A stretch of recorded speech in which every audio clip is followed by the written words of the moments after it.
minggu lalu adalah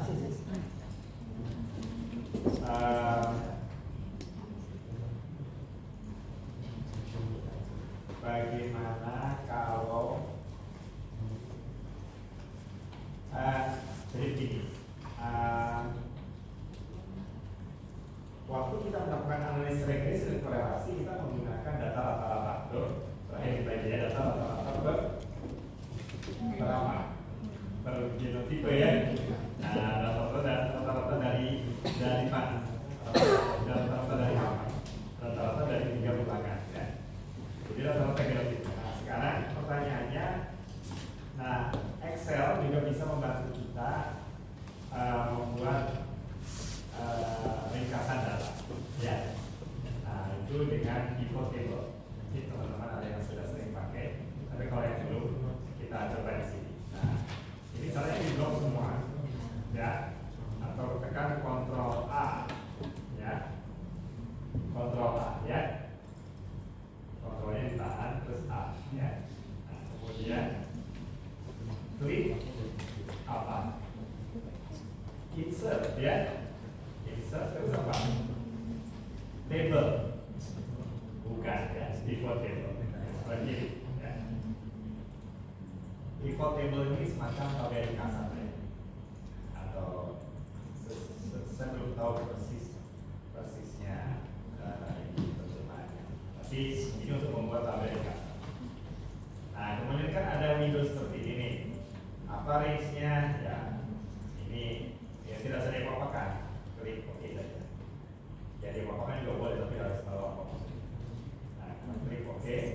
Kemudian di sini ada pivot table ini.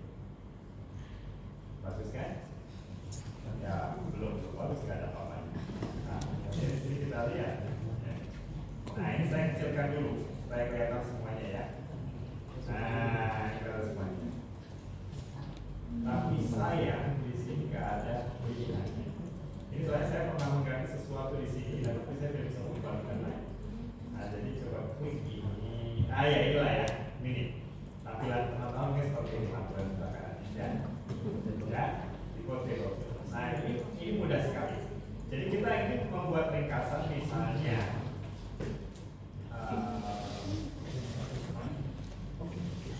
genotipe sebagai, kita ingin buat rata-rata genotipe. Jadi genotipe ini kita tekan, kita buat sebagai baris. Klik genom, kemudian kita drag. Tombol mouse ditahan, kemudian ditarik ya. Nah, kemudian taruh di rows. Jadi genom sebagai row. Ya. Nanti tiba-tiba di sebelah kiri muncul seperti ini. Nah, kemudian apakah ini yang kita inginkan? Ya, sebagian lah ya. Ini baru judul genotipenya aja. Kan kita pengen rata-rata, jadi kan rata-rata hasil dan rata-rata titik tanamannya. Jadi di kolom sebelah kanannya kita tulis hasil dan titik tanaman. Caranya adalah kita klik misalnya di titik tanaman, ditaruh di value. Ya. Nah, ini ada angkanya sekarang. Nah, tapi secara default dia buatnya sum. Ya, sum itu jumlah. Jadi jumlah titik tanaman. Jumlah dari mana? Nah, dari 3 ulangan, ya kan? Jadi jumlah dari 3 ulangan nih. Ya. Dimana ini bukan yang kita inginkan dalam hal ini. Kita inginnya rata-rata. Cara buat rata-rata gimana? Nah, pilih di sini sum of data ini, diklik, kemudian pilih value field setting. Value field setting, kita klik value field setting, kemudian kita pilih average, bagus sekali. Kemudian kita klik OK. Nah, maka di sini sudah tiba-tiba rata-rata tanaman dari 3. Ya. Pivot ini sangat membantu dalam banyak hal. Ya, kadang-kadang kita ingin membuat summary secara cepat. Bisa.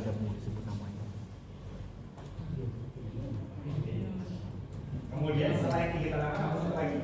Hasil pilihan, bobot pilihan ya. Hasil pilihan tempatnya. Sehingga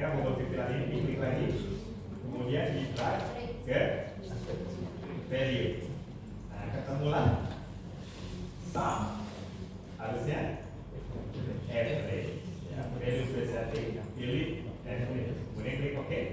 Maka di sini sudah ada F-nya. Baik. Nah,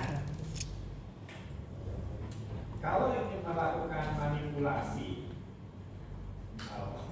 maksudnya bukan di ini ya. Manipulasi ini bukan maksudnya di bohong-bohongin, tapi di apa? Di apakah itu di buat grafik atau apa gitu dengan data ini. Nah, kalau saya suka tidak menggunakan data pivot karena tidak menggunakan pivot table langsung untuk misalnya menjumlah. Kita ingin menjumlah ke kanan atau menjumlah ke bawah, ya kan? Nah kalau saya suka saya copy ya, Ctrl C, kemudian kita buat ya copy di tempat lain boleh atau sheet baru, ya kan? Nah ini saya paste value. Nah kemudian inilah yang yang dimainkan lah, mau diapakan, mau dibuat grafik atau apa, bukan langsung dari pivot table. Ya. Dan ini ada average of, ya kan? Nah ini ya ini kira ya average of ini kita ganti Ctrl H, average of spasi diganti dengan tidak ada apapun. Nah itulah ya. Nah kemudian ya ini kita sebut ini number, ini tinggi.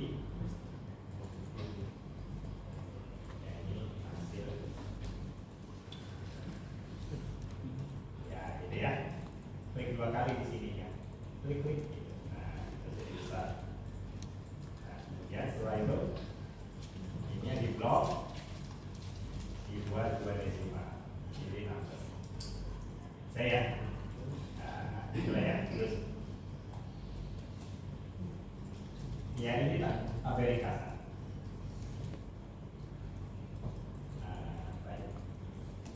Kemudian apa lagi?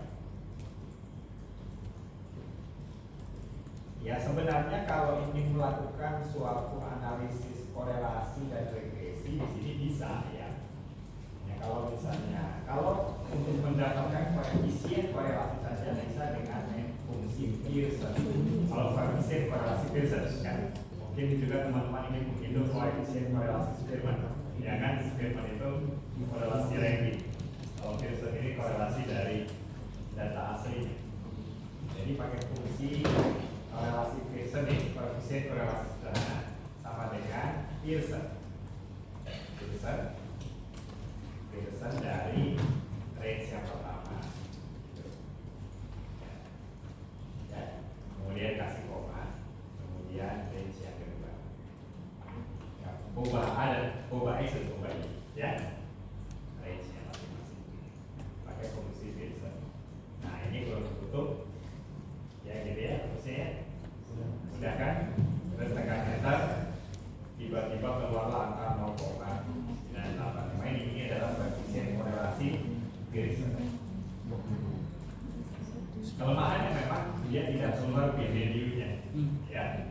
Nah jadi untuk p-value-nya mungkin Excel punya analisis full pack semacam itu ya, dia bisa lakukan analisis korelasi atau menggunakan SAS yang mudah. Teman-teman punya 20 ubah ya, ingin melihat korelasi antara 20 ubah. Nah itu menggunakan SAS ya. Oke. Tapi setidaknya ini kalau kita ingin lihat secara singkat sederhana ya kan, kita punya 2 karakter di Excel. Sedangkan di Excel ya kita bisa punya gambaran korelasi. Kalau regresi ya kita bisa blok, misalnya tinggi tanaman. Nah kalau regresi ini tinggi tanaman apa? Ya ini kan korelasinya ya. Ya. Kalau regresi ubah X-nya taruh sebelah kiri, ubah Y-nya taruh sebelah kanan. Berarti kalau ini ya X-nya sebelah kiri, Y-nya sebelah kanan ya. Ini X, ini Y. Nah, kan ya, misalnya kan, saya ini lah ya. Kita ingin meregresikan hasil cicilan kering pada titik tanam, ya kan? Nah, jadi Y-nya hasil cicilan, kemudian Excel cicilan. Bagaimana cara membuat regresi di Excel? Kita blok potong dua ini aja, ya. Yang mengikuti nggak usah ikut, ya. Nah kemudian kita pilih insert, kemudian ada di sini scatter, bukan like ya, tapi scatter XY chart ya, insert chart ya, ini kan ada tipe-tipe grafik ya. Kenapa scatter? Kenapa tidak boleh donat? Ya, karena kita ingin regresi, ya kan? Kalau kita ingin melihat donat, ya kita pilih donat. Kemudian ini scatter. Nah ini, ya, alhamdulillah bagus kan gambarnya? Ya, ini biasa-biasa aja. Nah, kemudian kita lihat di sini. Ya, apakah ini regresi yang kita cari? Ya kan? Belum, ini adalah scatter plot. Scatter plot itu apa? Scatter plot itu diagram tebal, ya, titik-titiknya bertebaran. Nah, jadi XY ya. Nah, jadi ini bagusnya judulnya dihapus. Ya. Jadi saya dapat pesan dari dosen statistik saya, ya kan, dia bilang di depan kelas, kalau membuat grafik harus ada judul suku X dan judul suku Y. Kalau tidak bisa menggunakan software, ditulis tangan. Saking pentingnya itu, ya, judul suku X dan suku Y. Ya. Nah, kita di sini kita berikan dulu judul suku X-nya. Nah, pakai di sini kita bisa pilih chart design. Nah, kemudian ada add chart element, tuh. Kemudian pilih axis title. X-axis, axis title, primary horizontal, dan juga kita pilih primary vertical. Oke. Nah, apa yang horizontalnya? Tinggi tanaman, betul sekali. Jadi tinggi tanaman sentimeter. Kemudian di sini ada hasil pikiran.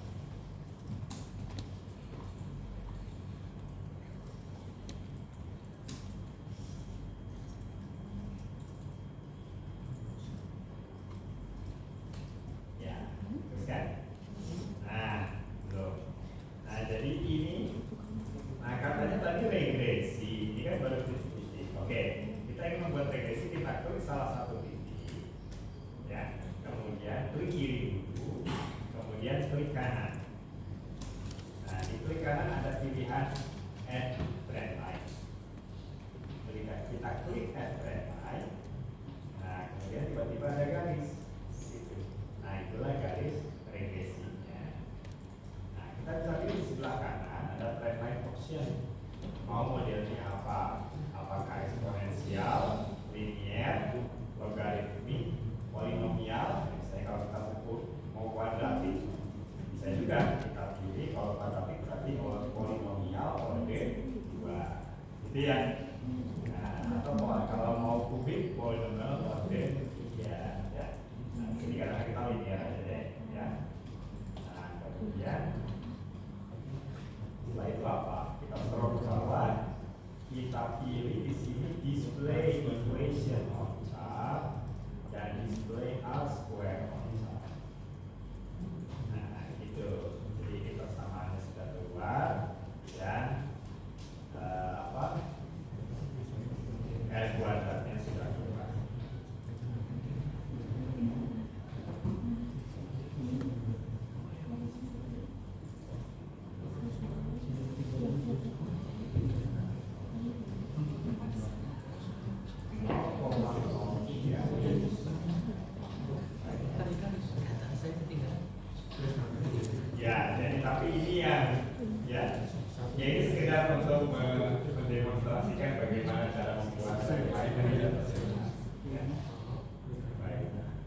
Ya.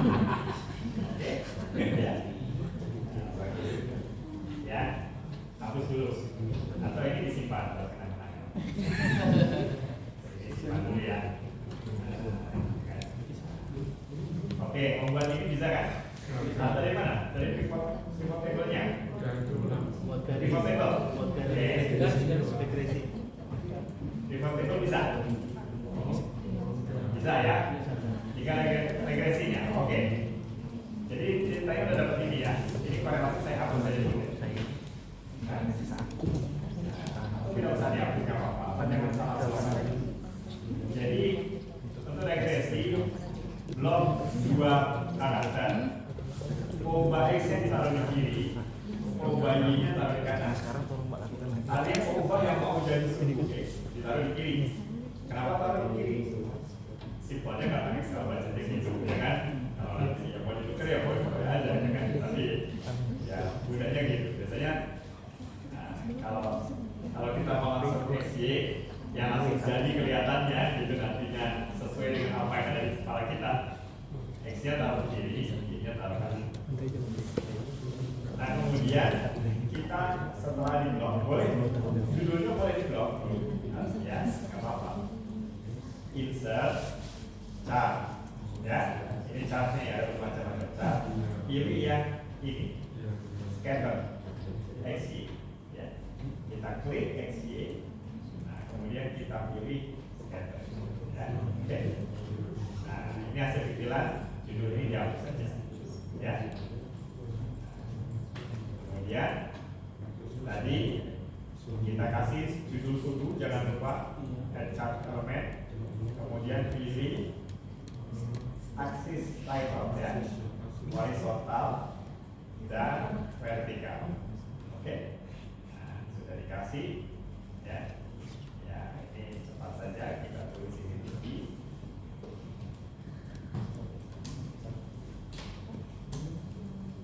Kemudian ini adalah hasilnya.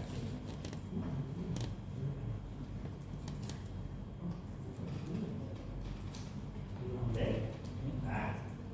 Nah yang serunya di sini.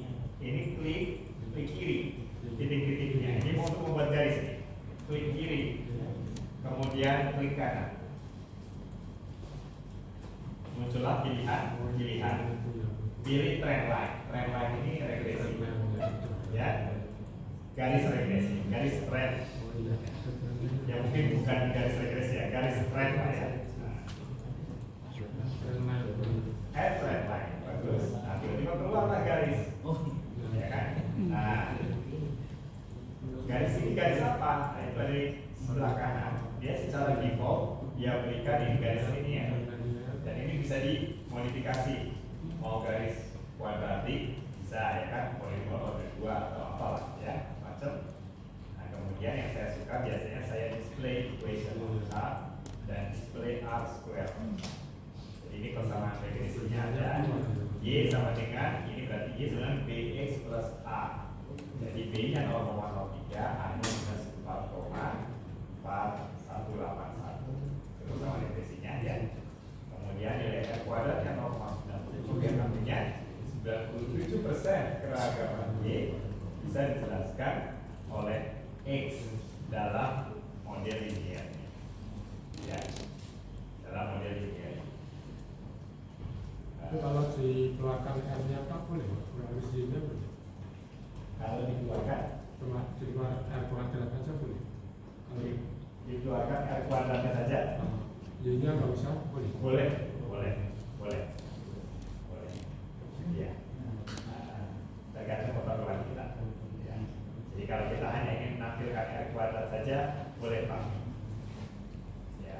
Jadi gimana tadi di format trend line ya. Ya atau biasanya saya hapus dulu di sini misalnya ya kan, klik kanan lagi, klik kiri lagi, kemudian klik kanan, kemudian ini bukan ini, klik trend line ya, klik 2 kali trend line, klik 2 kali garisnya sehingga muncul yang sebelah kanan karena garisnya sudah ada kan. Nah tinggal klik 2 kali saja, saya ulangi lagi garis ini garis regresi ini diklik 2 kali, klik. Nah, nanti di atasnya ada trace line option. Kemudian, nah ini pilih yang sebelah kanan. Pilih saja misalnya kita hanya mau add square, boleh. Ya, buat sini. Ini selalu banyak manfaatnya, ya karena model linear banyak digunakan. Dan kalau teman-teman punya model kuadratik sedang mencoba sekian varietas dengan kebetulan beberapa dosis pupuk, misalnya ingin mencari dosis optimum, ya kan, nah, itu bisa menggunakan visualisasinya, bisa menggunakan ini yang simple, yang biasa. Kalau saya ingin menggunakan software lain, bagaimana? Boleh saja, ya. Tidak apa-apa. Ya, ini tujuannya tercapai dan pesannya gunakan software yang legal. Itu saja. Dan pastikan analisisnya mana. Oke, ya. Baik. Kalau yang legal itu, kalau saya itu biasanya dari Excel kita buat tabel, terus keluarkan R itu masuk legal atau ilegal? Bisa data kita masukkan Excel, Excel, lalu kita tabelkan, terus baru digrafikkan, terus keluar R-nya itu kita pakai Excel itu boleh kan? Nggak pakai program ini? Boleh menggunakan Excel. Iya, dengan catatan Excelnya legal, ya kan? Nah, karena kita, tapi sekarang kita sewaktu kita di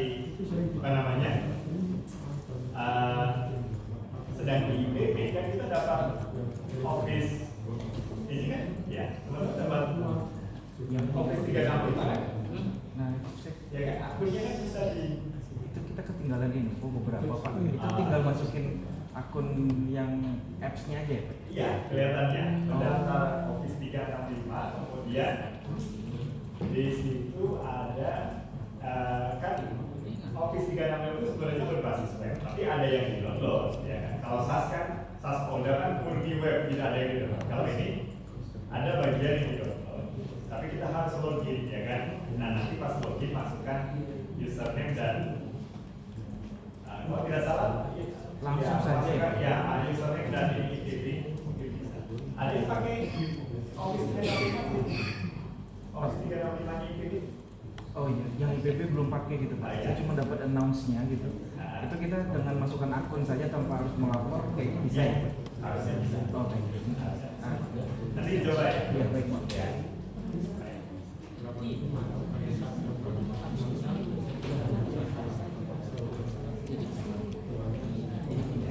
Semoga bisa ya. Ini software yang mahal ini kalau kita harus beli subscription ya, mungkin 1,6 juta setahun. Kalau dari kantor dapat 900.000 Pak. Cuma di IPB Ya. Baik. Oke, sudah senang semua dengan trendline. Nah, sekarang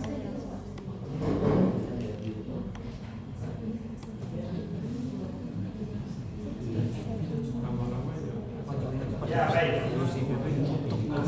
Sekarang kita lihat, oh ada yang ketinggalan kemarin SAS, ya. Jadi ini baru yang ketinggalan dulu ya. SAS itu caranya adalah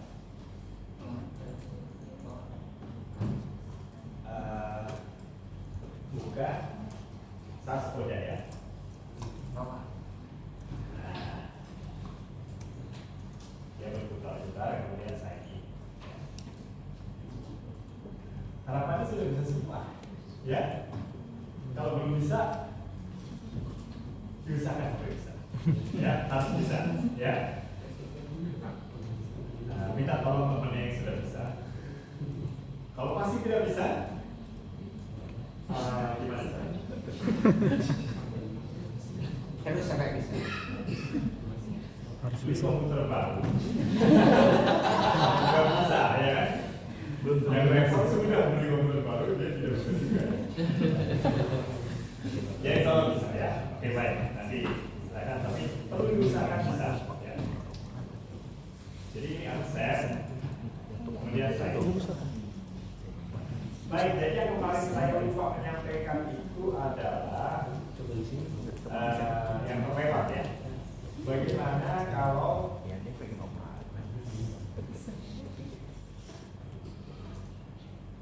bagaimana kalau data ini sudah baik, ini kan kemarin impor ya, ini ya, kalau ini yang tidak impor nih, ya, yang ini kan, ya ini kan data yang masing-masing sudah punya lah, ya, ya kita copy paste ya, datanya di copy paste ya ke program Inventor, kemudian menyimpan program sudah ya. Sudah ya, menyimpan program sudah. Nah yang belum itu menyimpan hasil kemarin ya. Jadi setelah dirunning, nah ini saya lewat menyampaikan. Setelah dirunning maka harapannya keluarlah output ya. Tapi sekali lagi sebelum kita excited dengan outputnya, lihatlah lognya dulu. Pastikan tidak ada error ya. Warning boleh sekali dilihat sekilas ya, bisa. Bukan warning, ini note ya. Kalau error dan warning perlu dilihat detail. Kalau note ya penting dilihat sekilas karena note juga kadang-kadang ada pesan kesalahan. Di sini kelihatannya oke. Kemudian, nah sekali lagi kalau ada error atau warning, nah itu tolong dilihat dengan detail, dipastikan programnya benar, diperbaiki kemudian dirunning ulang ya.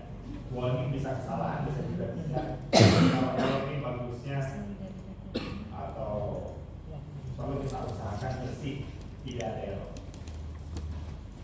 Kalau error tapi hasilnya sama gimana? Ya, bisa jadi. Tapi kemungkinan itu ada sesuatu yang menurut SAS itu tidak benar, dan mungkin dari sisi sintaks atau yang lain. Jadi bisa jadi sesuatu itu menyebabkan perubahan hasil, bisa juga tidak ya. Nah tapi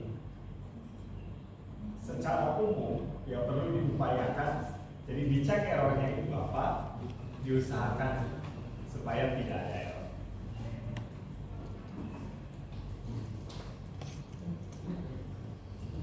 Kalau kita lihat results ya, ini hasilnya. Nah ini saya coba besarkan.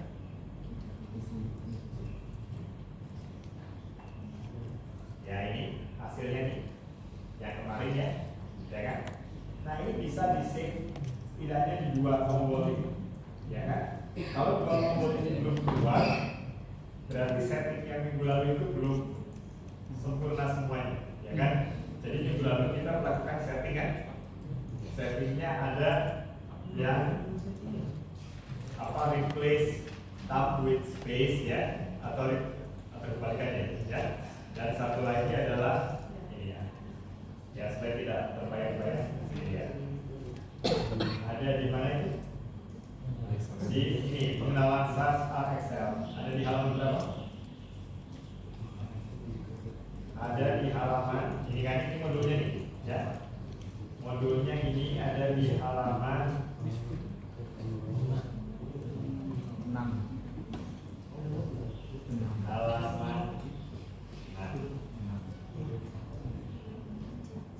Ya, halaman 5 dan 6, terima kasih ya. Nah, halaman ya. Narasinya di halaman 5 ya, gambarnya halaman 5 dan 6. Nah, yang ini ya, yang warna kuning-kuning ini perlu dilakukan kalau menurut saya ya. Jadi di sini hilangkan checklist pada, bukan yang ini sih ya, yang ini ya, terutama substitute spaces for tabs di checklist. Kemudian yang ini produce PDF output dan produce RTF output. Kalau itu belum di checklist, tombolnya itu belum bisa diklik. Gini, yang ini produce PDF dan produce RTF. Nah, jadi itu di option ya. Optionnya dari mana? Sebelah kanan sini ya. More application option. Pilih preference. Kemudian pilih ini. Code and log. autocomplete-nya saya matikan, substitute spaces for tabs-nya saya checklist, kemudian klik result. Nah ini produce PDF output dan produce RTF. Ya. Kalau ini tidak diklik PDF dan RTF-nya, kemungkinan tombolnya tidak bisa diklik. Tombol ini, tombol yang ini. Nah sekarang kalau yang sudah bisa, silakan menikmati klik tombol download PDF. Ya, klik di situ. Nah, nanti ada hasilnya. Nah, hasilnya bisa diklik, ini bentuk PDF. Bagus kan? Ya, ini PDF. Kegunaan PDF apa? Seperti teman-teman tahu semuanya, di share mudah dilihat, menggunakan handphone juga bisa dilihat ya. Ya, tapi kesulitannya ini kalau mau di copy, ya, mau di copy pindah ke Excel yang mungkin susah dia berubah formatnya. Baik. Nah, kalau ingin di copy ke Excel, saya sarankan klik yang ini, ya. Download results as an RTF file. Jadi RTF ini adalah rich text format, ya. Format teks yang kaya. Nah, jadi di sini, nah, ini bisa dibuka di Word, ya. Dan ini bentuknya sudah kolom-kolom. Jangan lupa klik enable editing. Nah, ini kemudian ini bisa di copy, ya, di copy ke Excel. Misalnya, ya teman-teman sangat senang dengan tabel ANOVA misalnya, ya kan? Nah, ini tabel ANOVA-nya, ya katakanlah inilah ya. Nah, saya itu, ini di drop semuanya, ya kemudian di copy, Ctrl C, buka Excel-nya, kemudian di paste, ya. Dan ini sudah tabel, sudah enak.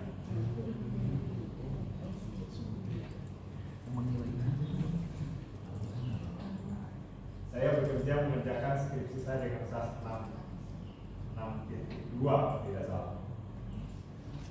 Apa aja SAS 6.2 ada ya? Nah itu, saya belum tahu dulu bagaimana cara mudah mengcopy output dari SAS 6 itu ke Excel, ya kan? Yang sebenarnya itu ada waktu dulu kalau bentuknya belum seperti ini, ya kan, itu masih teks. Nah itu bisa kita copy paste, kemudian kita potong-potong di Excel-nya pakai ada fitur namanya text to column, ya kan. Nah itu saya belum tahu fitur saya canggih itu. Nah sebenarnya sudah ada di waktu itu, ya kan. Itu yang salahkan saya ketik salah satu, saya copy satu-satu makanya ke ya, tapi itu pun sudah jauh lebih mudah, ya kan, dibandingkan mungkin generasi sebelumnya, ya kan, ya masih perlu gitu kalau memakai kalkulator. Nah, jadi saya kira ini suatu yang bisa bantu kita ya, kita bisa copy untuk Excel.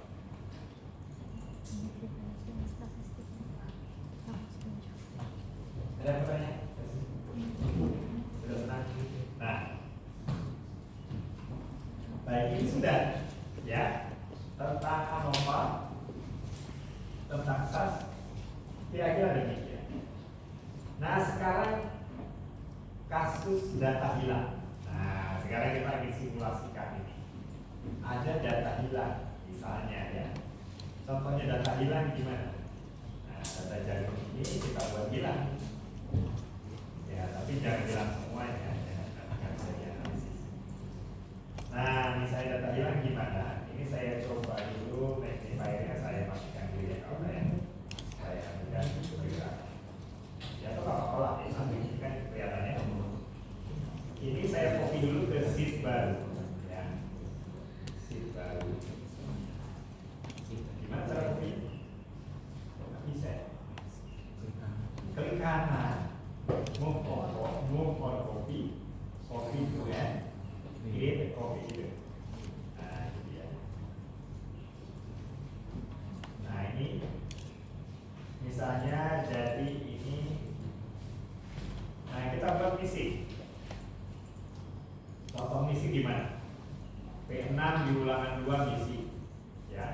satu karakter aja deh.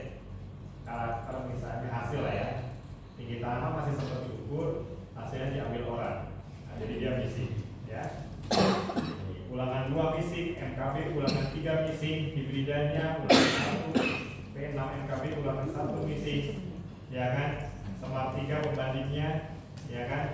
Mungkin ulangan 2 missing, Bismanya ulangan 3 missing, ya. Banyak apa di akhirnya. Nah, gitu. Nah, kalau missing, ya, jadi ini yang saya buat missing apa? P6 ulangan 2 saya buat missing. Nah, itu kalau mau datanya mau di copy paste itu ditulis titik, ya, titik. Jadi P6 ulangan 2 nih saya buat missing. Teman-teman boleh mengikuti, ya. Nggak tahu nanti kita lihat bagaimana nasibnya. Nah, kemudian MKB ulangan 3, ya kan? Nah, ini. Ya, missing data kan suatu kejadian yang sering kita jumpanya. P6 MKB ulangan 1 missing. Oke, saya buat titik juga. Ya. Jadi gimana? P6 ulangan 2 missing. MKB ulangan 3 missing. P6 MKB ulangan 1 missing. Semar 3 ulangan 2 missing.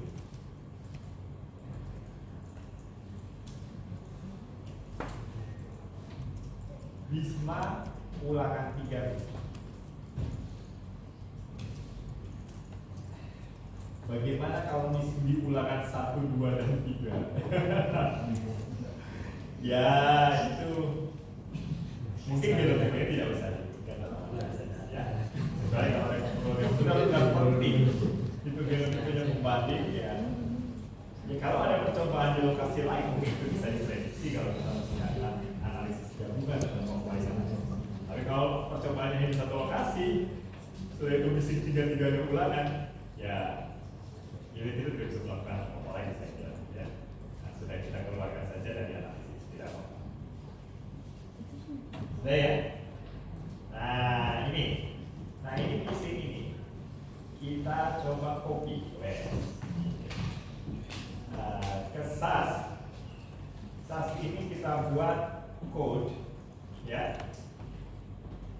Code. Nah, kita buat kode baru. Halaman baru, program baru. Caranya di sini sebelah kiri ada nih yang ini bintang new, ya, paling kiri new, ya. Klik new SAS program, langsung pencet F4 juga boleh. Jangan lupa program yang sebelumnya di save dulu dan itu di save-nya kemana? Di save-nya ke cloud, ya. Nah, sehingga nanti ada program 1 di sini baru, ya. Saya ulang lagi. Jadi tinggal klik file new, ya, new SAS program. Baik, data yang tadi kita copy. Cara copy-nya gimana? Caranya kita blok semua. Keyword ini di blok semua. Ctrl A, kemudian Ctrl C. Ya. Ctrl C pindah kemana? Ke SAS. Ya, ke SAS. Tapi sebelum ke SAS, Ctrl C itu dia pindah ke clipboard, ya kan? Kemudian kita buka SAS-nya. Tidak ada SAS-nya. Oh, ini. Terus Ctrl V, ya, Ctrl V. Nah, sudah kelihatan di sini. Ada apa dia? Ada titik-titik, ya. Oke, sekarang kita bilang di sini data jagung 2, ya. Nah, input, ulangan genom tinggi tanaman graded plot. Genotipenya itu dibuat $. Kemudian kasih titik koma di akhirnya, kemudian tulis cut. Nah, gitu.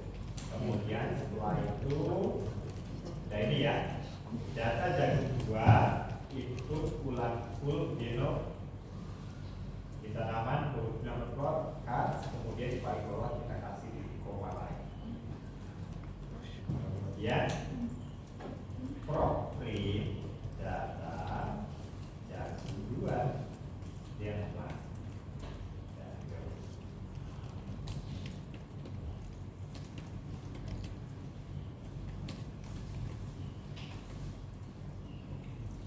latihan semacam ini, ya, 10, 20, 30 kali, ya kan, sampai merasa nyaman memasukkan data ke SAS dan menampilkannya di layar. Simpel kan? Jadi data bisa masuk dengan benar ke SAS. Ya, mungkin tidak perlu 30 kali, ya 5 kali itu sudah mulai terasa efektifnya. Kemudian kalau diklik run, tadi saya klik run ya, saya baca lognya, tidak ada error, tidak ada warning, ya note, semoga ini nggak ada apa-apa. Kemudian kita klik run, nah ini hasilnya, dan ini hasilnya ada titik-titik, yang artinya dia missing data.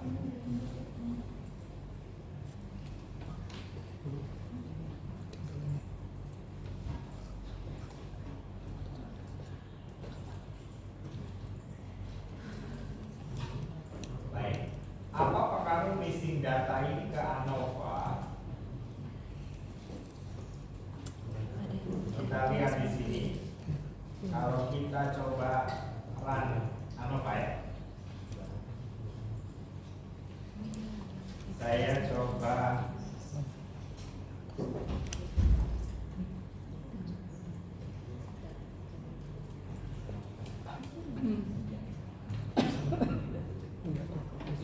kita coba profil ya, data jagung 2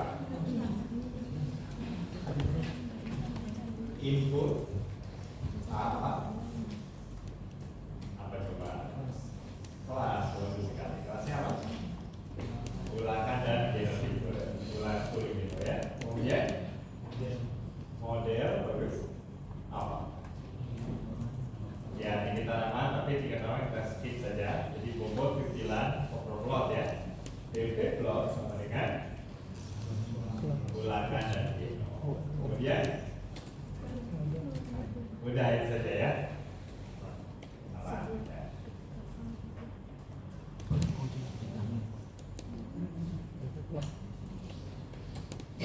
Saya buat satu lagi, Pro GLM data jagung 2 kelas ulangan genom full model BP plot sama, tapi saya tukar ini genom dulu baru full ya. Ya saya bergerak.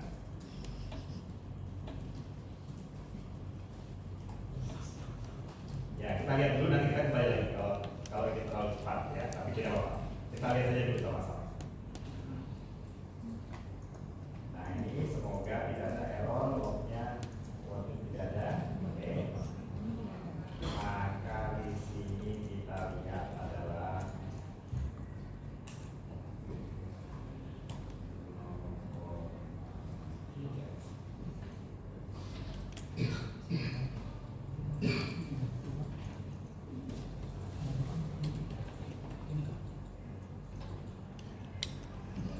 ya, bagus ini, ya.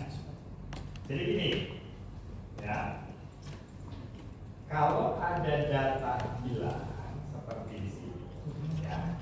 Nah, di sini kita ingin menunjukkan apa pengaruh data hilang itu ke ANOVA, ya. Atau apakah apa yang perlu kita lakukan, apa yang perlu kita hati-hati dengan. Jadi kita buat dua model, dua ANOVA, ya, dengan menggunakan prop GLM, ya, supaya kita bisa mengeluarkan di sini jumlah kuadrat tipe 1 dan jumlah kuadrat tipe 3, ya, type 1 sum of square dan type 3 sum of square.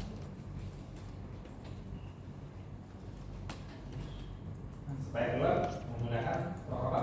GLM, ya. Saya kalau prop ANOVA tidak keluar tuh sampai tipe 3, ya. Kalau GLM, mungkin kalau ANOVA keluarnya tipe 1 saja. Tapi kalau prop GLM bisa keluar tipe 1, tipe 3 dan mungkin tipe 2 kalau kita. Bayangan kita nih, ya kan? Kalau kita menulis model seperti ini, ulangan genom, kemudian genom ulangan, hasilnya sama tidak? Yang kita harapkan.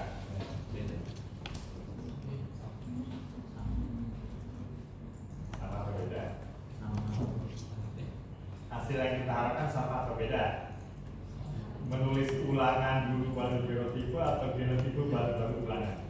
Hasil yang diharapkan? Hasil yang diharapkan sama atau beda? Hasil yang terjadi. Nanti mau keluar ulang Kalau kita menulis model nih, model ANOVA nih, ya kan? Ada bagian statistik, menulis model, ya kan? Ya kan? U plus alpha I plus beta J plus I, ya kan? Ya, ya kan? Ya kan? Kita tulisnya plus di sini beta J nya kita tulis ini alpha I nya, kemudian I J, ya.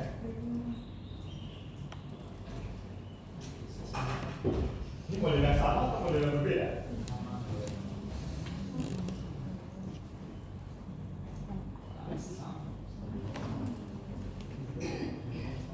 Yang ini alpha dulu baru beta, yang ini beta dulu baru alpha. Modelnya sama atau berbeda?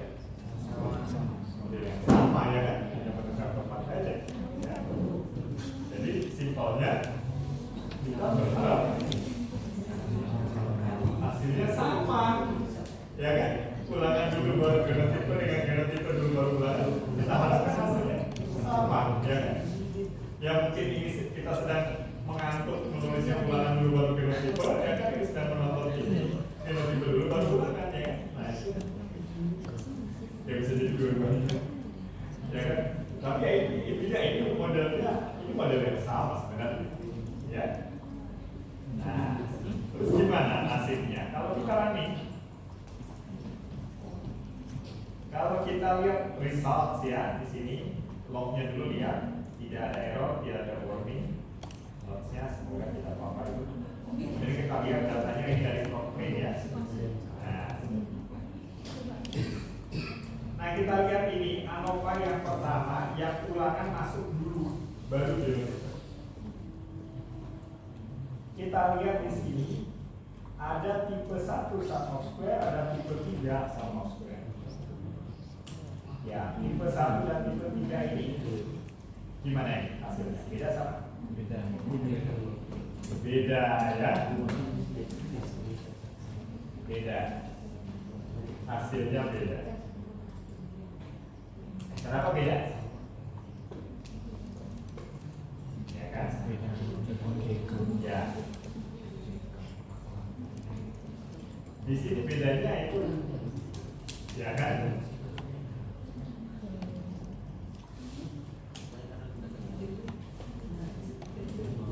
Atau mungkin bukan mengapa beda, tapi saya sampaikan hal yang bisa menyebabkan beda antara tipe 1 dan tipe 3 itu adalah karena adanya missing data. Kalau tidak ada missing data, nanti kalau coba nanti kita running terus kita lama kan tidak ada missing, ya itu seharusnya hasilnya sama. Tapi sebelum kita ke sana, kita lihat dulu ini saja. Dia beda.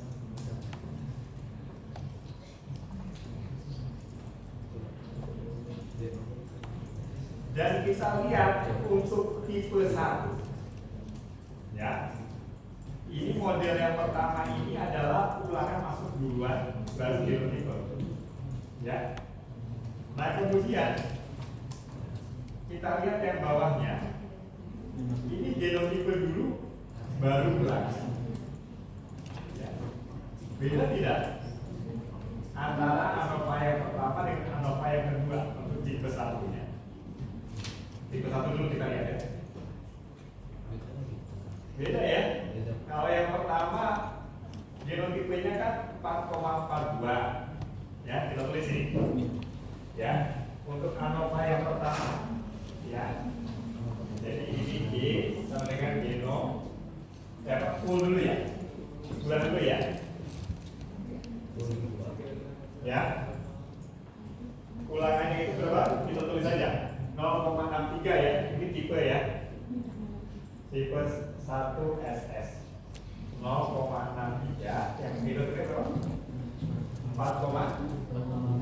43 ya. 4,43 gitu ya. Ya, betul tidak? Ya itulah ya. Kalau yang kedua, gimana coba ini? Y sama dengan genotipe ulang, ya. Type 1 sum of square ini berapa? Genotipe 4,95 ya. 4,95 ulangan 0,11 lah ya. Beda ya? Ya.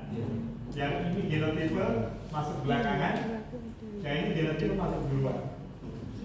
Yang ini ulangan masuk duluan, ini ulangan masuk belakangan. Sekarang kita lihat type 3-nya.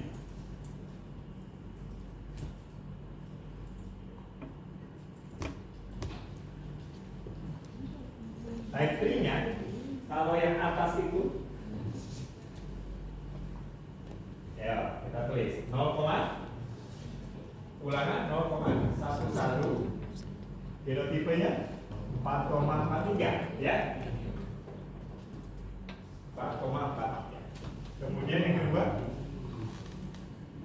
ini kan, yang ini kan 0,11 ini dengan 4,43. Kalau yang kedua, yang genotipe masuk duluan 4,43. Kemudian 0,11. Sama tidak? Sama tidak? Sama, betul. Sama ya? Yakin sama? Yakin ya, karena memang begitu. Ya. Ya, ini kita manfaatkan speedometer. Gimana caranya?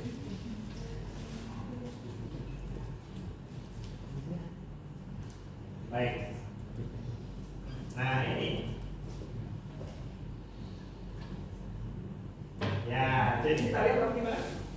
Nah, ini saya kira contoh yang bisa menggambarkan. Kalau ada missing data, mana yang masuk duluan itu mempengaruhi hasil kalau untuk type 1 sum of square. Ya, makanya type 1 sum of square itu disebut sequential sum of square. Type 1 itu namanya sequential sum of square, jumlah kuadrat sequential.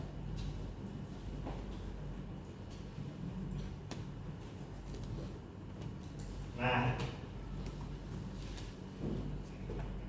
kalau tipe 3 dipengaruhi tidak dengan mana yang masuk duluan? Tidak. Tipe 3 ini kita sebut dengan adjusted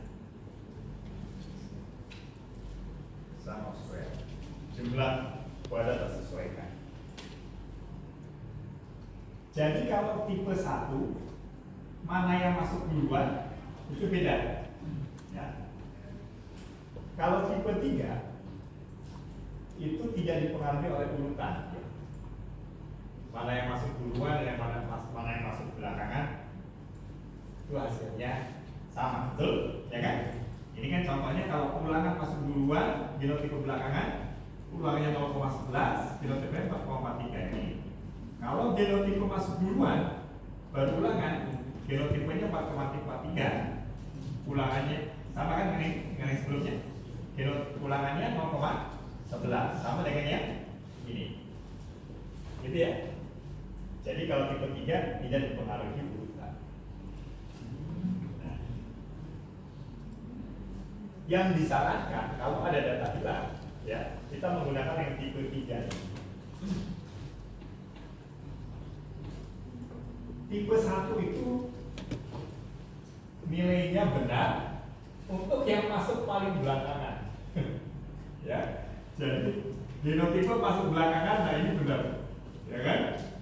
Yang kedua di sini, nah, karena ini kan sama dengan ini, ya kan? Sama kan ini. Nah, kalau genotipe ulangan, sini ulangan yang masuk belakangan, kalau tipe 1 nih, itu yang benar nilainya, ya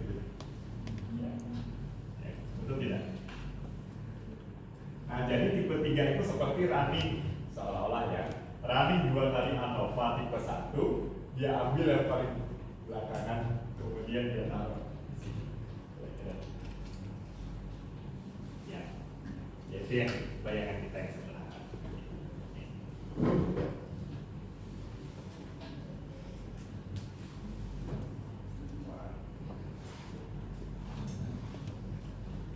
Sedangkan kalau kita coba, ya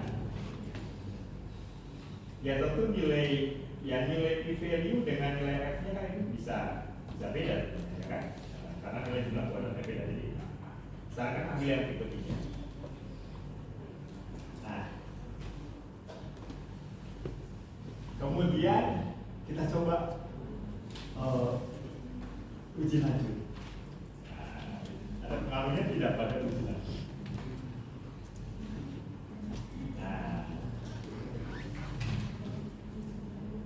Nah, sekarang katakanlah kita pakai yang ulun yang ini ya.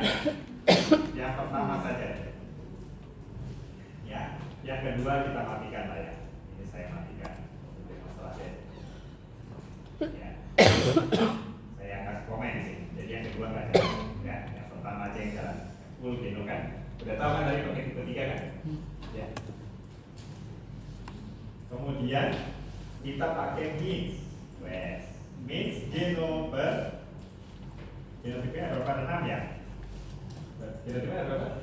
Ada 6. Ya, atau mungkin ya pakailah misalnya kira-kira ada berapa sih? 5. Ya. Ya, LSD masih bisa kan? LSD. Ya. Means geno per LSD.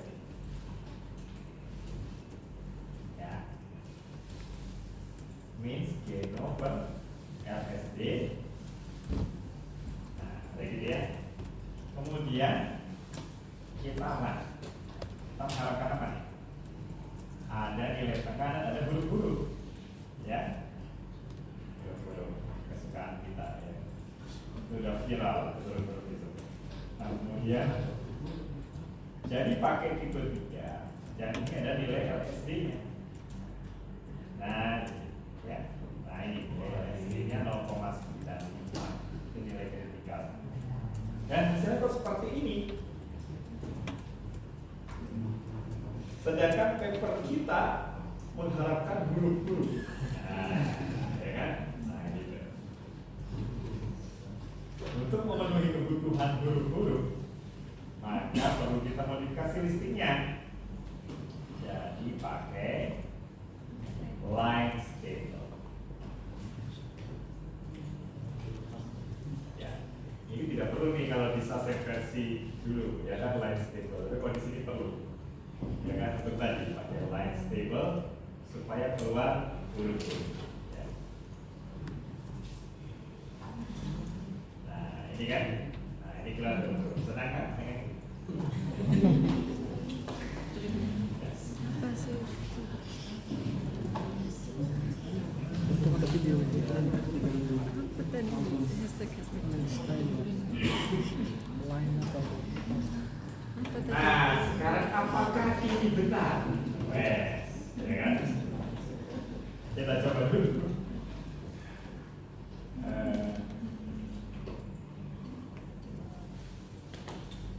Ya kita coba dulu ya, kita coba dengan least square. Ya, tapi ini mungkin kalau dia means with the same letter apa sih? Baik.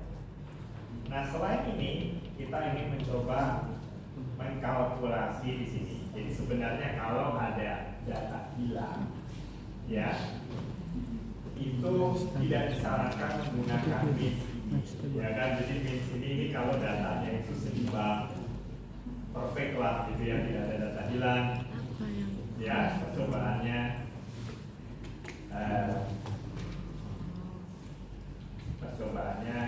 tidak ada data hilang, balance ya, itu pakai means boleh. Tapi kalau ada data hilang, disarankan menggunakan ls means.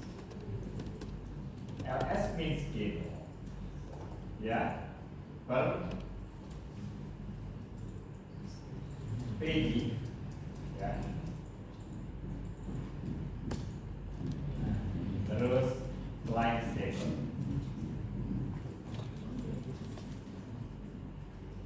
Dan bisa kita sebenarnya keluarkan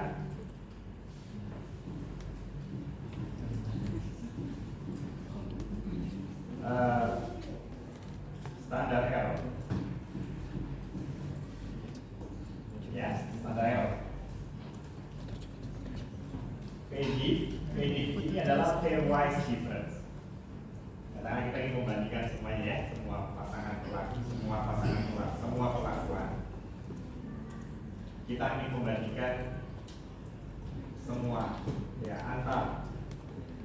Kita ingin mengeluarkan perbandingan untuk semua pasangan perlakuan. Line stable tadi keluar dulu. Nah, ya.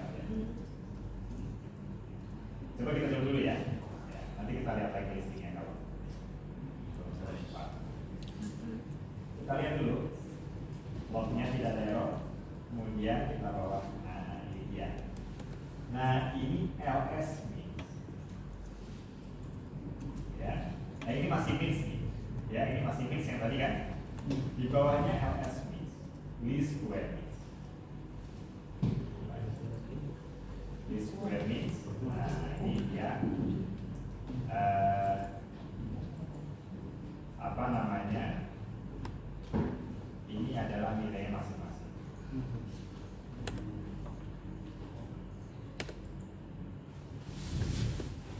Baik.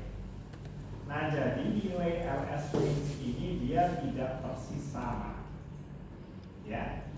Tidak persis sama dengan nilai min ini. Contohnya P6 NKB itu 2,45. Ya. P6 sini 2,40. Ya, ada perbedaan walaupun sedikit ya. Ya bedanya sedikit saja. Bisma 2,137. Ya kan? Bisma di sini 2,05. Berbeda ya. Ya. Jadi LS min ini adalah adjusted mean. Ya. Nilai rata-rata tersesuaikan yang sudah disesuaikan dengan pengaruh faktor yang lain, ya kan? Dan ini diharapkan lebih akurat pada kondisi ada missing data. Gitu. Jadi pesan singkatnya, kalau ada missing data, disarankan menggunakan LS mix.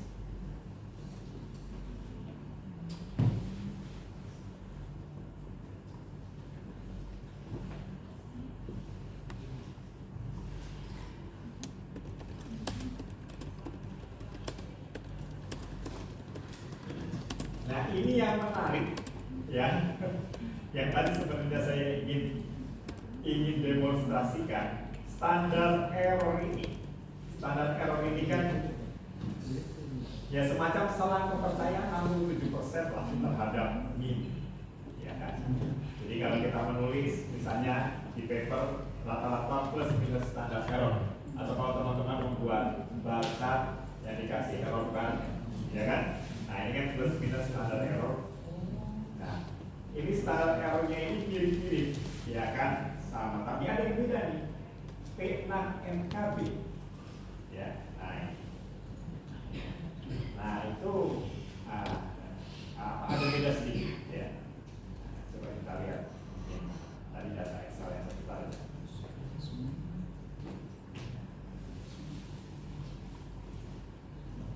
Ya, sebenarnya sih harusnya sama ya.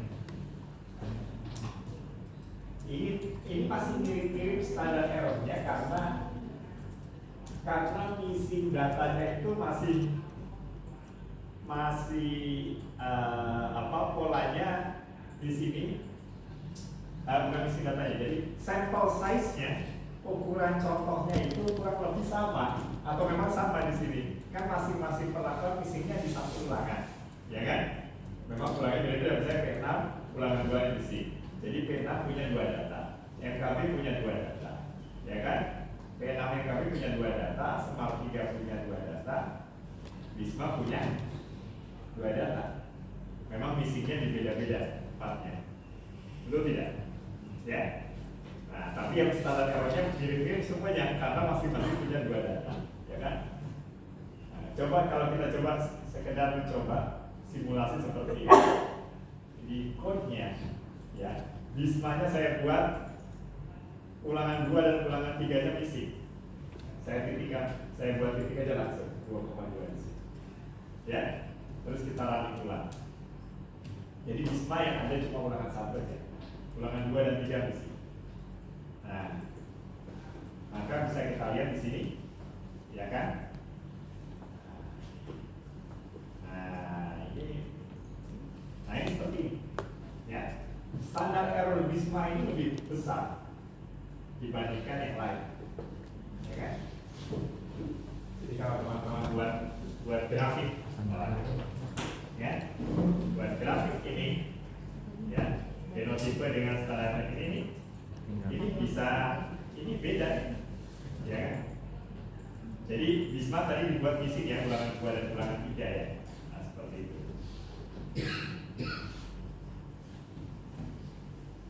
Ya. Nah, jadi ya memang dia juga jadi berpengaruh pada rata-rata ya. Nah, jadi dan ini hasil uji lanjutnya tuh beda saya kira antara hasil uji lanjut antara LS mixnya gimana? Ya, bisa tidak ya. Sama bisa dibawa ke B.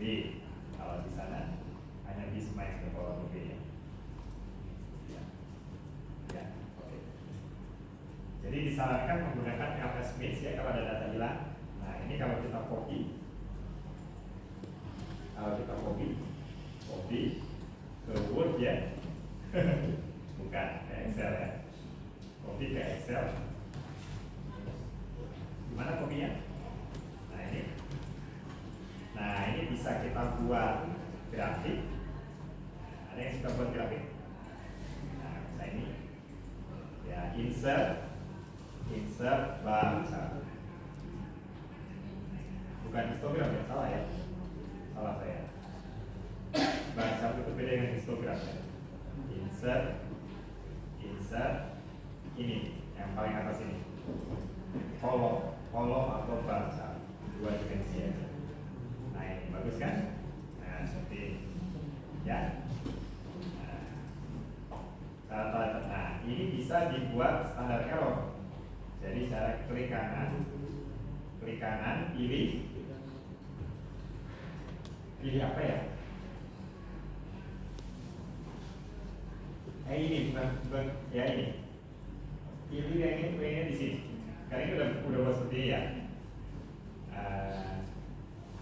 Ini dulu, jangan lupa harus ada axis title.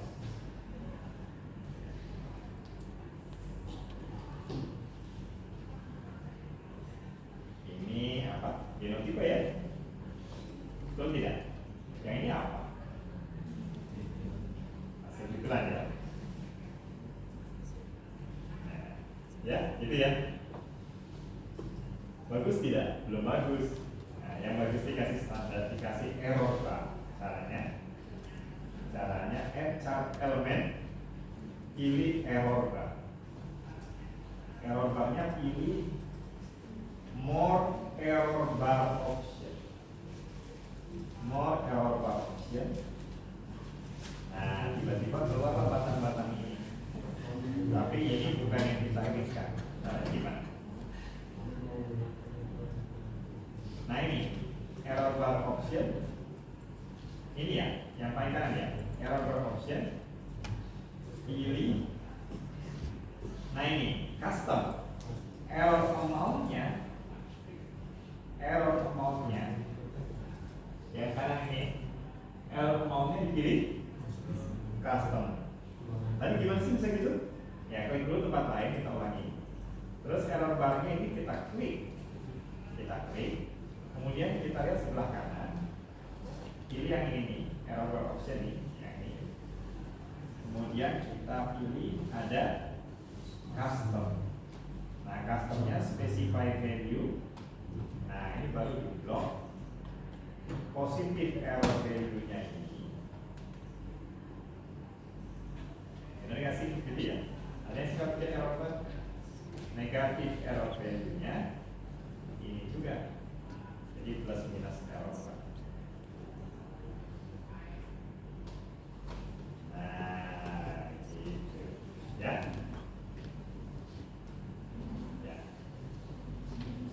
Jadi kelihatan error barnya Bisma ini kan lebih lebar, ya kan?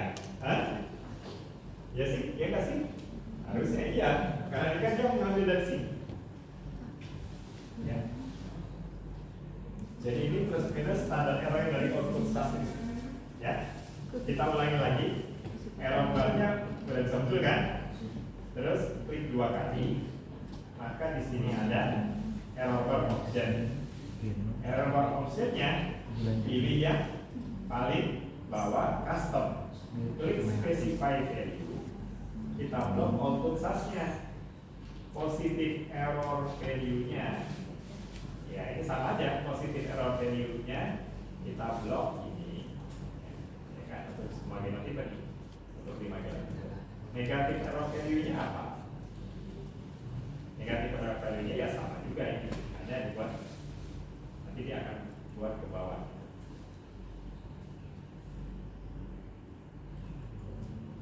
Nah ini klik OK, nanti jadinya seperti ini. Dalam scientific papers ya, teman-teman menulis paper ya, kalau membuat diagram, apakah itu diagram tangan seperti ini atau diagram garis, itu disarankan menambahkan error bar. Error bar itu bisa standar deviasi, bisa standar error, ya kan? Nah, kalau di sini ditampilkan ini standar error. Standar error dipengaruhi oleh sample size, ya kan? Jadi yang tadi kita lihat Bisma kan hanya satu ulangan, ya kan? Jadi dia ini, ya kan, lebih lebar. Salah.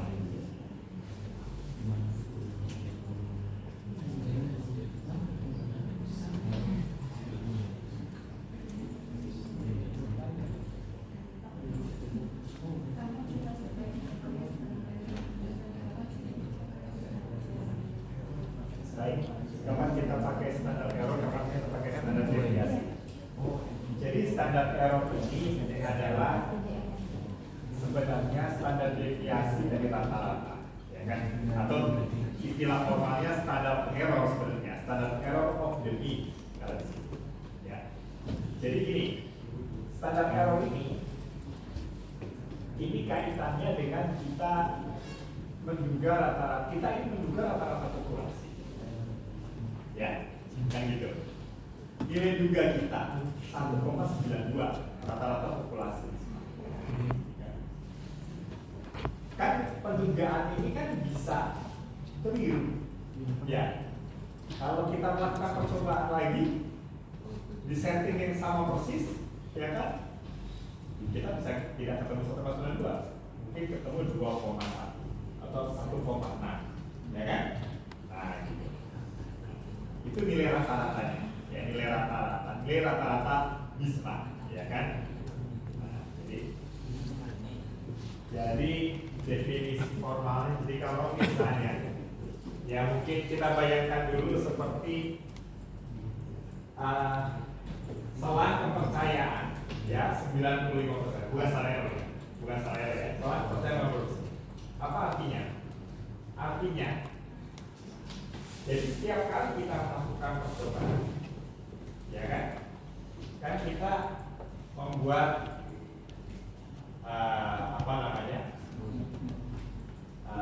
ini, ya kan, selang kepercayaan 90%, ya kan. Percobaan 1 seperti itu, percobaan 2 seperti itu, ya kan. Nah, jadi selang kepercayaan 95% itu artinya adalah gini. Sudah saya pikir.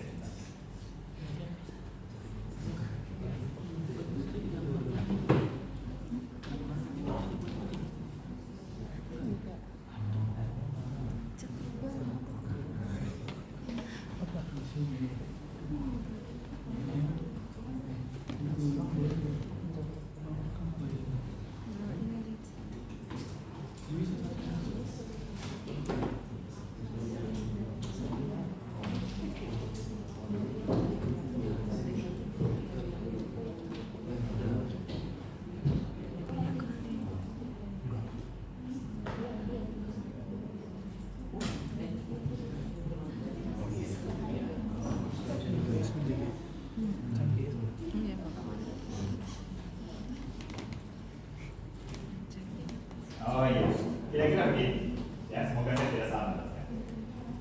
bisa melakukan percobaan itu 100 kali.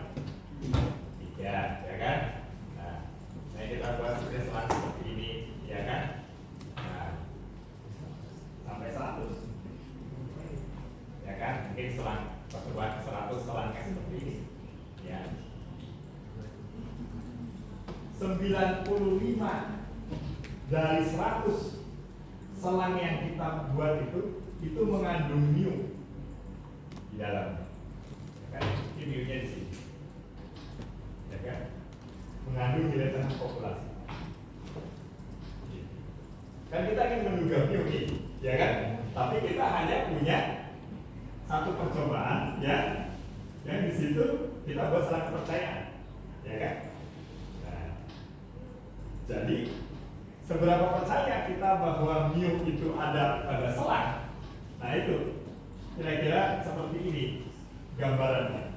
Kalau percobaan itu diulang 100 kali, 95 dari 100 itu, 95 selang itu mengandung mu di dalamnya. Yang 5 lagi tidak mengandung mu. Contohnya ini, kita melakukan percobaan, kita buat selang kepercayaan, mu-nya nggak ada di dalamnya. Apakah ini percobaan kita? Kita nggak tahu, ya kan? Jadi ini ada peluangnya seperti itu. Tapi karena peluangnya 95%, berarti kita bisa cukup yakin mu itu ada di antara 1,92 plus minus 0,5. Kita bisa cukup yakin mu itu ada di antara itu selain. Jadi standar error itu enggak. Nah, tapi standar error ini bukan selang kepercayaan 95%. Standar error itu kalau tidak salah selang kepercayaan 67%. Ya. Apakah kita bisa menggambarkan error selang kepercayaan 90%? Bisa. Tinggal kita hitung saja. Kan ada rumus bagaimana menghitung selang kepercayaan kan. Nah, jadi tinggal kita hitung aja dari nilai standar error ini mungkin harus dikali T mungkin macam kali nilai T seperti itu. Ada rumusnya saya kira teman-teman. Kita bisa lihat itu statistik bagaimana cara menghitung selang proses 90%, ya kan? Nah, kalau standar deviasi itu tidak berkaitan dengan prediksi mu tadi, tapi standar deviasi itu berkaitan dengan sebaran dari data yang kita punya. Ya, jadi misalnya kita punya sebaran data kita, bagaimana sih sebarannya lebar atau sempit, ya kan? Nah, itu bisa dengan standar deviasi. Jadi tergantung kebutuhan. Ini sebagai gambaran.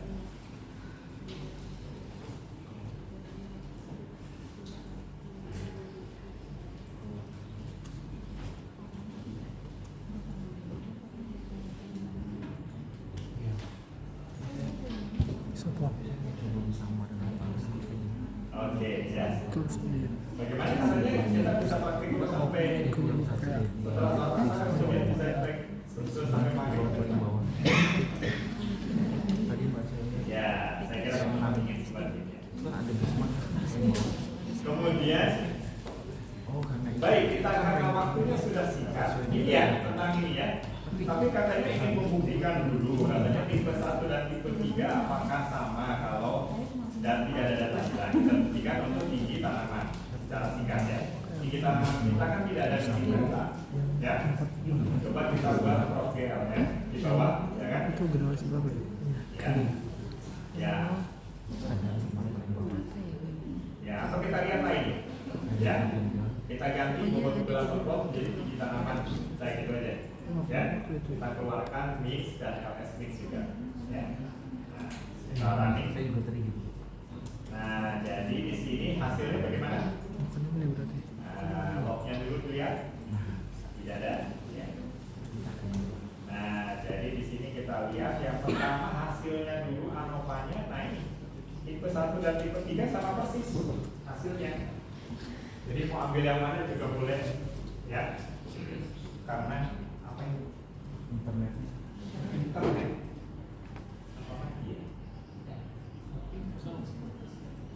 Putus-putus ya.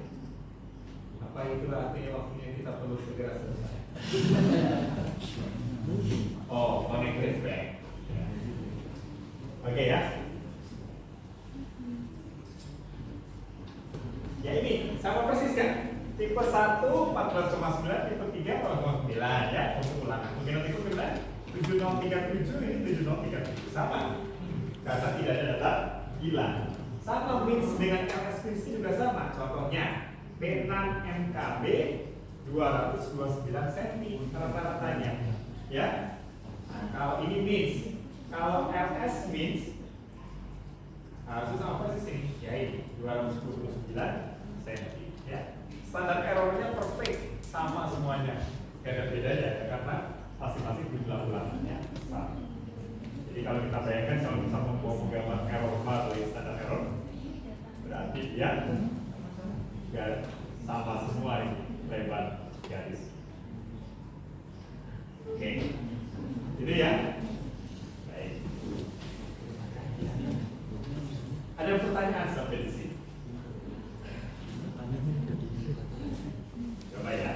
Pak, untuk kalau yang data yang hilang tadi yang pakai RSP kan ada probability itu Pak, yang probability to T itu. Ini. Ya, itu kan nyata semua kan datanya. Oh iya. Terus yang kita coba tadi hilang ada yang nyata dan tidak nyata. Itu perlu dipertimbangkan untuk dilihat atau tidak? Itu diabaikan saja. Oh iya, terima kasih. Ya. Nah, di sini ada probability lebih besar dari T. Nah, ini uji apa? Ya. Nah, jadi kiranya ini adalah uji terhadap nilai RS means-nya sama dengan 0.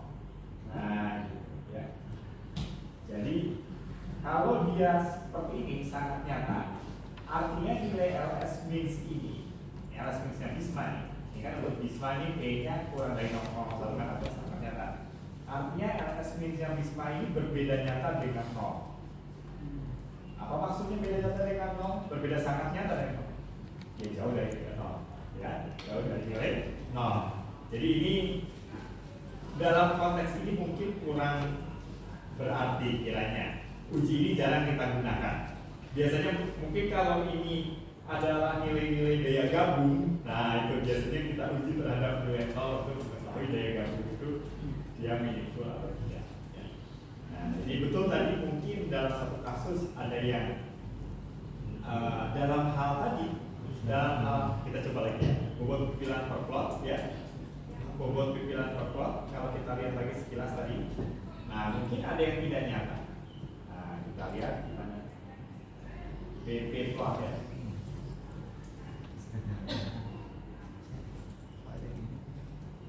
Dalam BP plot tadi, gimana tadi hasilnya? Ini ya, ada yang tidak nyata betul ya. Ya. Kalau yang tidak nyata itu berarti dia tidak berbeda nyata. Yang ini 0,08 ya. Ya, kenapa ini tidak beda nyata? Karena 0,79 itu dekat dinilai dekat dengan 0 dari hasil uji statistik. Semakin dekat angka itu ke nilai 0, kemungkinan dia tidak nyata. Jadi dipengaruhi juga dengan karakter kita di masalah. Kalau hasil kan hasil ini hasil kilogram yang bisa 0,0, nah itu bisa jadi dia tidak nyata. Tapi kalau kita tambah yang ratusan, ya kan, dia akan mudah dia sangat kata semuanya kan. Jauh dari itu. Terima kasih. Poin yang penting. Ya. Nah ini yang saya bilang. Ini RS means ini yang ini kita pilih. Ini adalah pairwise comparison. Bacanya gimana? 1 dengan 2 tidak nyata. Apa itu 1 dan 2? Harus lihat ke atas. Nah ini tabelnya. RS means number 1 sampai 5 ditulis di tabel ini. 1 sampai 5, 1 sampai 5. Terus dia bandingkan pairwise. Dia bandingkan berpasangan. 1 dengan 2 tidak nyata, 1 dengan 3 tidak nyata gitu. 1 dengan 4 tidak nyata. Nah ini, 1 itu apa? Oh 1 itu Bisma, 2 itu MKB itu. Seperti itu dibandingkan. SAS 90 keluarin sampai sini aja, ya, sampai sini aja. Jadi kita tidak punya tampilan lewat yang di bawah ini, ya. Ini ada yang bisa 92, mungkin 93, 94 seperti itu. Ya, LS huruf untuk LS. Jadi ini sesuatu yang ada teman dari Mesir. Waktu itu kita lakukan analisis data pada data Kenan kalau tidak salah. Kemudian saya coba lakukan yang terbaik, ya kan? Mungkin karena data yang tidak seimbang, ya kita gunakan LS Smith dari keluarlah seperti ini. Karena beliau memerlukan uji lanjut, ya kan? Setelah ini kita sampaikan ke beliau, apa yang beliau tanya? Ya, bagaimana cara membuat huruf-huruf? Ya kan? Simpelnya saya bilang, ya kita buat huruf-huruf sendiri saja. 5 saja sudah setengah mati ke huruf-hurufnya, ya kan? Gimana kalau misalnya 20, saya seperti itu ya. Ya, oleh karena itu mungkin dalam kasus-kasus seperti itu biasanya kita membuat perbandingan terencana, ya kan, membuat perbandingan dengan kontrol, ya seperti itu. Tidak melakukan semua perbandingan, ya, sehingga lebih simpel kita baca saja misalnya. Kontrolnya nomor 5, oke, 1 dengan 5, 2 dengan 5, 3 dengan 5, misalnya seperti itu. Ya, jadi baca hanya bawah ini saja. Nah, tapi sebenarnya pun ada yang lebih appropriate, yang lebih tepat dibandingkan uji LSD. Ya, kita bisa menggunakan uji TEDA, ya, TEDA. Dan ada sifatnya sendiri.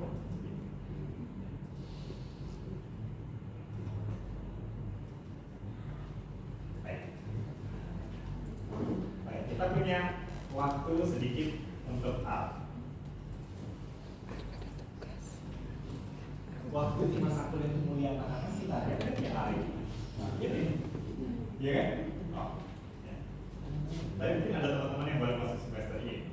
Nah, jadi ini semester ganjil. Oh, baik. Ya kita lihat A, ya. Nah, A itu mirip dengan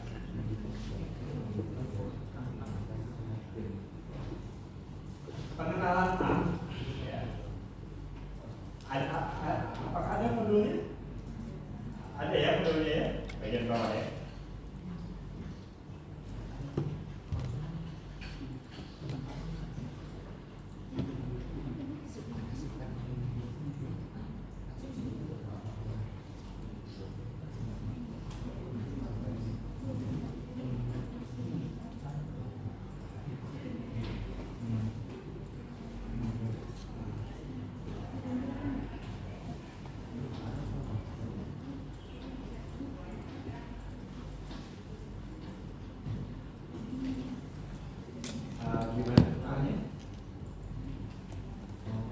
Kita scroll ke bawah ya. Ini sudah ya. Ceritanya, asasnya sudah. Baik. Jadi pengenalan A, ya A itu tersedia untuk Windows dan untuk Mac. Jadi saya kira program utamanya di sini kita menggunakan Excel. SAS dan R itu saya kira bisa running di Windows dan di Mac kalau teman-teman punya MacBook ya. Jadi bisa Linux juga bisa. Sebagai alternatif dalam kurung tidak harus boleh menggunakan RStudio. Mungkin teman-teman ada yang lebih familiar dengan menggunakan RStudio, boleh menggunakan. Hanya mungkin dalam penyampaian di kelas saya menggunakan yang area biasa. Nah, kalau kita buka A di sini, oke, A di sini. Ini saya, nah ini magnifiernya bisa saya matikan supaya lebih kelihatan. A-nya saya tutup, kemudian saya tutup ya A-nya. Nah ini kalau seperti ini ya. Caranya gimana? Klik package, bukan apa? Kayak ini cuma memperbesar berpanjang. Edit, GUI ini saya perbesar nih supaya kelihatan ke belakang. Saya pakai mungkin 18 kali ya. Nah gitu. Jadi yang pertama itu kalau kita buka ARC, kita hanya diperlihatkan prompt ini, ya prompt ini, ya kan ini prompt namanya. Yang kita bisa menulis program di situ. Contohnya 1 tambah 1, di enter 2, ya. Apakah ada bisa yang lain selain 1 tambah 1? Ya saya kira bisa. Yang bisa banyak. Nah mungkin seperti itu. Nah, ya, ini namanya konsol. Yang kita lihat ini konsol. Selain konsol itu ada, kalau kita klik file ada new script. Nah ini ada satu window. Ini adalah R editor namanya. Di atasnya ada tulisan R editor ya. R editor. Ya. Yang ini bisa kita klik Windows, Tile, horizontal atas bawah, ya. Jadi ini editor, ini konsol bisa. Kemudian Windows, Tile, vertikal kiri kanan boleh, ya. Gimana cara naruh konsolnya di kanan, editor di kiri? Pertama klik dulu editornya, baru klik Windows, Tile, vertikal. Nanti dia geser ke kiri. Ya. Yang aktif dia bawa ke kiri. Ya, oke. Jadi ada editor, ada konsol. Dan itu simpelnya. Kalau Saskia tadi ada 3 yang penting, ya. Setidaknya ada 3, ya. Ada program editor, log dengan output, ya. Output result, ya. Nah, tapi kalau di R ini, ya setidaknya ada 2 di sini. Editor untuk menulis program, konsol untuk hasil program. Oke, kita lanjut dan ada grafik.